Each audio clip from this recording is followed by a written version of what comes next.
Alright, and we're back on the night of cycle 10. We're just about to move into cycle 11 here. And we left off just getting the research done for the weight plate and the automation. But we still need a way to refine some metal so that way we can actually build those things. So let's go ahead and get the rock crusher early on. And then we're going to have to clear out some space for it too. So let's see here. This is such a messy room. I don't know if I want to start destroying some of these plants yet when we have no food production. So what I'll do is I'm going to build a room here, and we're just going to get rid of the second story. And I know I've just wasted everyone's time building this. Sorry, duplicants, but this is what we're going to do here. And then let's build this battery down here. We do need a battery bank here pretty soon, so that way we can free up some of this space for bigger industrial equipment. Alright, and then let's throw a door on here, and hopefully we can catch one of these shine bugs up here. So before we finish building this, let's see about clear cutting this. And of course we're going to need some tiles up here with the sand falling. Alright, let's see what's next here. So let's make sure that we sweep out the bottom of this oxygen farm. And I did change it over to Celsius for the people who don't use Fahrenheit, which is most of the world, I'm aware. But when you use Fahrenheit your whole life, it's kind of hard just to look at Celsius and know what it means. But it looks to be about 2 times Fahrenheit equals 2 times Celsius plus 32 about. It's actually 9/5. It's Celsius times 9/5 plus 32, but I can't really do 9/5 in my head really easily, so I'm just going to round up to times 2. And like I said, I want to catch one of these shine bugs up here, because they are kind of nuisances, but I would prefer to have some light if I can. So let's dig out this area a little more, and I think we can trap one up here. Alright, next research. Let's just fill out all of our basic ones. Let's just flush out these like first tier, so that way we have all our basic buildings. And like I said, we will need a battery bank here pretty soon, and probably another manual generator. So the funny thing is I usually upgrade. Oh man, we almost caught it. I usually upgrade my power generation like all the time as soon as I get a better generator and stuff. But the thing is, manual generation is so powerful. Like, it doesn't cost that much to feed a duplicate or just have them alive, and you can trap them in a room just to run on generators. Like on the first world that I ever played, I probably had 12 manual generators and no other form of power. And then when I got solar panels, I was like, well, this is a little bit better because I don't have to use a whole duplicate. But regardless, I mean, it's kind of crazy just how much electricity they generate. It's like 400 watts, I think. Let's check. Yeah, 400 watts. It's quite a lot. All right, copper ore to copper. So we need 50 plus that, so probably about 200. Should be enough to build this, and we've just got it cleared out. Awesome. So let's go ahead and throw this pump in here now before we forget. Oh, and I've just discovered the teleportation pads. So I need the sender in order to see the next planet, but I mean, I think it's actually, I forget what the second planet is in this one. I think it's some kind of swampy metallic asteroid sort of thing, or it's the oil asteroid. I'm not sure. And we did find the frozen biome up here, so there should be an ice slush geyser somewhere up here, and rust. So that's good. It's a good emergency use source of oxygen. And then we should keep expanding up here, so we can get someone on a telescope, but we do only have one scientist at the time. Oh, nice, we got a sprite up here. I don't know why I keep calling them sprite. Shine sprite. What game is that from? Shine bug. Alright, now that we got some refined metal, we can start putting in the automation. So let's get the weight plate. And I know we need a NOT gate, and then we need some automation wires going to all the doors. See how our oxygen's doing, not bad. I think I'm going to dig out this cavern, but before I do that, I'm going to throw a manual airlock here so I don't have to worry about depressurizing too much. And our food is slowly dwindling, so this will give us another couple cycles of food, but considering that we have 5 people here, it's going to be extinguished pretty fast. I like having just one really good researcher because they just fly through the research tree. It's insane. I used to just have a bunch of like low tier people on different planets, but just having one really good person just is insane how much it helps. So let's see, what was I doing here? Let's go ahead and just throw in another barracks. So we're at 4, and we'll probably get up to 10 people here before I start slowing down on my duplicate population.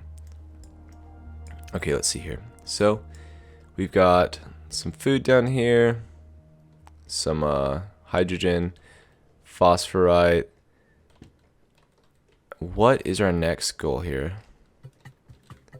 I think I would like to build a plastic farm pretty early on, the Dreco plastic farm, because I want to have a good supply of plastic by the time I start building spaceships, and it's just, it can be a bit of a challenge for sure if you aren't starting producing it right away. Okay, I think they can get to all this. Yeah, they should be able to because they can get down here. Well, wait, they won't be able to after I put this up. Well, just to be sure, let me just dig this out. I just want to make sure that there's no copper anywhere where there's hatch eggs or anything like that. And I know I can move the hatch egg, but I'm just going to make sure that we sweep up all this copper. So copper ore, I think 2,000 kilograms is 1 ton or 2 tons. In imperial units, 2,000 pounds is an English, or not an English ton, an imperial ton. I think it might be 1,000 kilograms is a ton. So 2 tons. Creativity, no construction, bad bladder, not great, but we could use another digger for sure, especially to go on the new planet. And again, that's pretty low, but if you're getting these guys super early on, they're gonna have like 15 by the time, I don't know, by the time you even like check back in on them. Plumbing, awesome, so that now that way we can empty pipes now and actually build some natural tiles. And I do want to get someone over to the other planet in case it has pip, so that way we can do pip flower pot planting. Is this person stuck? Oh, that's hilarious. They were trying to get to the wires, but because they couldn't get to it whenever they were standing on the button and they'd move, these doors would shut. So it was just standing there with nothing to do. Alright, so we had just enough automation, and this is all set up now. Now we just have to monitor people's bathroom uses. So we're gonna have to disable this building as soon as they fill it up. You can get out of there, Ellie, can't you? Oh wait, no, you can't.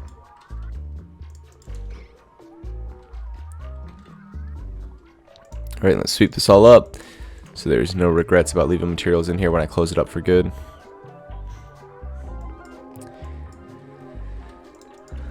Alright, and then these rooms could definitely use a bit of an overhaul. Yeah, I like to build the battery bank pretty high because you can usually find like a frozen biome pretty close to the surface, or like on this world, the entire biome beneath the surface is negative 67 degrees Celsius, which I'm told is cold. But yeah, so I know 21 degrees is a pretty good temperature for duplicates, and then I know 65 is scalding and 0 is freezing. So with that knowledge, I should be able to use Celsius just fine in my game. Alright, so 1 visit remaining on this outhouse, so we really need to watch this. And I accidentally closed this tile in, but we'll just dig it out of here. Is it more effort? No, it's fine. Here, we'll do this here. That should give them access to it. Oh, I suppose you can just do it on this side so they don't have to run around.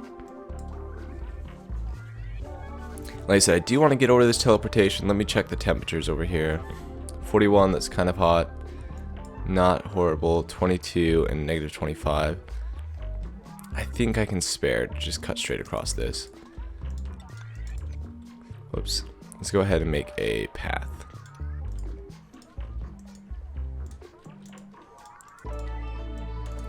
Go. And of course we do need better digging. Let me see how close people are to getting that. Far from it, actually. Field research or astronomy. I think we're going to be encountering geysers sooner than we are going to be using the telescope, so I think field research is the way to go.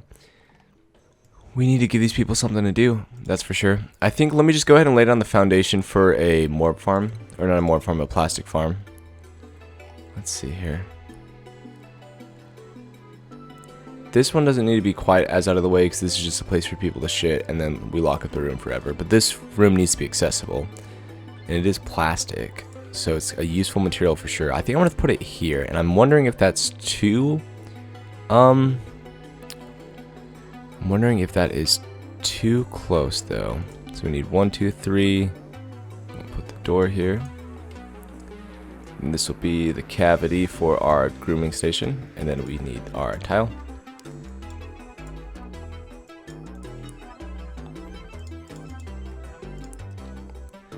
We will do a water airlock, and I'm not going to do a hop airlock because they're going to have Atmos suits on. So we're going to have an airlock here, and then let's see, we should probably do a chute for the eggs. I'm kind of just going off with the one that I built before on my video. Let's see here. 1, 2, 3, 4.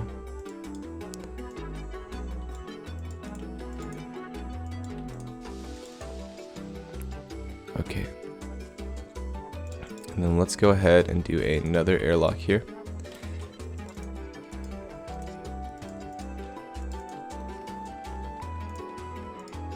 And then do we have the incubator yet? We do not. Okay. So that's good for now. And we'll need to fill this with hydrogen, and then we will pump some eggs down here. Then let's just tidy up this room. And then we will make our little Dreco area.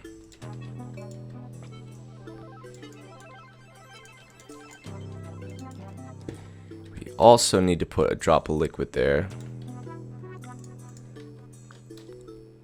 Actually, I always forget how to do the one tile liquid locks. I think we need to put a drop of liquid here, or make a proper airlock, and then just build a tile over it. I think that's the way to make a one tile liquid lock.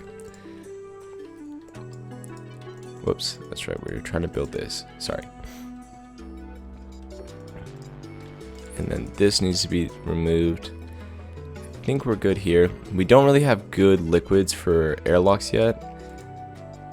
We really could use some oil and salt water, which we do have some brine up here, so that's one. And we could use polluted water, but it's a little bit more temperature sensitive. But I think that's what we're gonna have to use for the time being.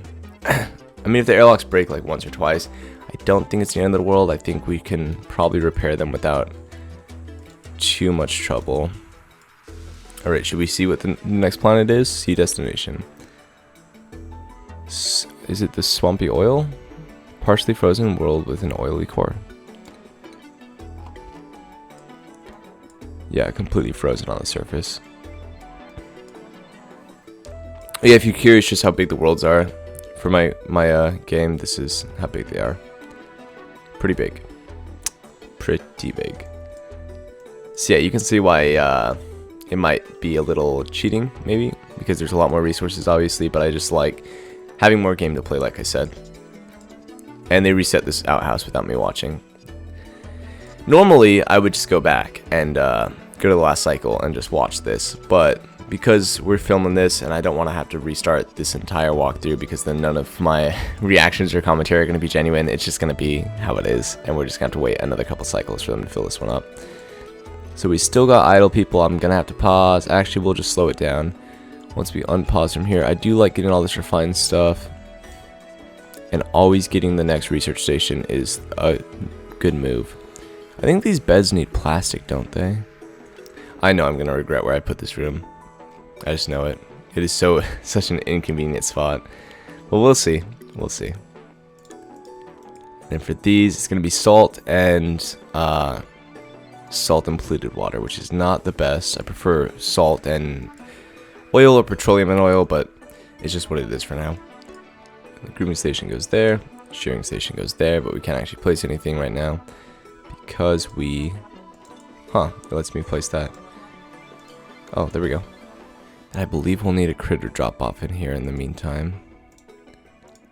And we're gonna, because of the critter fluxomatic, we're gonna keep all our Drekos wild because we can go get glossy Drekos like pretty much immediately, especially since Drekos only have one variant, so there's no chance that I'm gonna get something I don't want. Husbandry, is that what I want? Yeah, because you need someone with husbandry to shear animals, I think. Actually, I'm not sure about that one. I don't know if you do, but I'm gonna take it just in case. Proof construction, and then let's see, we have, this is our cook here? He must be. Oh no, this is the guy we just got, right? Correct? Husbandry is not his interest? Oh no, it is, Okay, there we go. I was gonna say, man, I messed up. I misread that. Alright, now we got super hard digging. So we should be able to get through this abyssalite. I hate these hydrogen rooms because then you have to introduce hydrogen into your base. How can I go about doing this? I think if I dig to here, I can uproot that. But if I can't, I should be able to put a tile here. But to be safe, we're just throwing an airlock right off the gate, just to reduce the amount of hydrogen that comes through. And you know what? Maybe we'll make a pocket for hydrogen up here. Hopefully that works. Alright everyone, that's going to be it for this episode. We made it halfway through cycle 16. If you like what I'm doing, please like, comment, and subscribe. And if you have any suggestions for tutorial videos or just other oxygen not included related content, you can leave that in the comments below. Thanks so much for watching, guys.